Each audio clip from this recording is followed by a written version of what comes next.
ต่อគ្នាយើង event មកហើយតោះឥឡូវយើងចូលចាប់តែម្ដងទៅគ្នាយើងតោះគួយខាត់ពេលយូរចំសិនគ្នាយើងបើសិនជាអ្នកគ្នាចង់ដាក់ពេជ្រដើម្បីចាប់ event ផ្សេងៗអ្នកគ្នាកុំភ្លេចដាក់តាមជាមួយនឹងសាក់ top up ផងដែរតោះឥឡូវយើងចូលចាប់តែម្ដងគ្នាយើង ticket យើងមានចំនួន12អញ្ចឹងណាគ្នាយើងតោះឥឡូវយើងចូលជាមួយនឹង event ថ្មីនេះមកអញ្ចឹងសូមអធិស្ឋានផងគ្នាយើងនៅវីដេអូនេះគឺយើងចាប់អត់បានប្រើពេជ្រទេគ្នាយើងចាប់តែប្រើ ticket ទេណាហ្នឹងហើយគ្នាយើងឥឡូវយើងចាប់មួយសិនមកឥឡូវកុំឲ្យខាត់ពេលយូរតោះឥឡូវយើងចុចចាប់តែម្ដងគ្នាយើងលើកទី1បានឯគេអញ្ចឹងមានអីក្រៅពីអាកាក់នេះទេគ្នាយើងហើយនេះអាហ្នឹងគឺមានកាក់ទេគ្នាយើងហើយគេហៅថាដូចជាខញគ្នាយើងឥឡូវយើងចាប់លើកទី2អញ្ចឹងណាគ្នាយើងតោះថាបានឯគេគ្នាយើង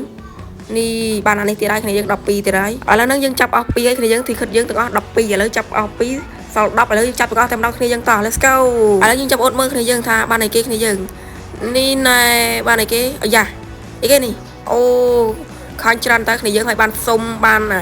effect មួយទៀតអូខេឥឡូវខ្ញុំសូមបញ្ជាក់បងទៀតបើសិនជាបងប្អូនមានតម្រូវការចង់ដាក់ពេកចាប់ event ផ្សេងៗដូចជា KF ten pot ទេនៅបានថ្ងៃទៀតថ្ងៃគ្នាយើងអូខេអញ្ចឹងបងប្អូនអាចដាក់តាមជាមួយនឹងសាក់ top up បានគឺគាត់មានសេវាកម្មល្អមែនទែនហើយមានតម្លៃធូរថ្លៃមែនទែនគ្នាយើងដាក់តាម top up គឺសុវត្ថិភាពខ្ពស់អត់មានអីប៉ះពាល់ដល់ខ្លួនគ្នាទេអញ្ចឹងណាគ្នាយើងឥឡូវនឹងកុំឲ្យខាត់ពេកយូរតោះលើបញ្ចប់វីដេអូតែម្ដងអរគុណអ្នកនរ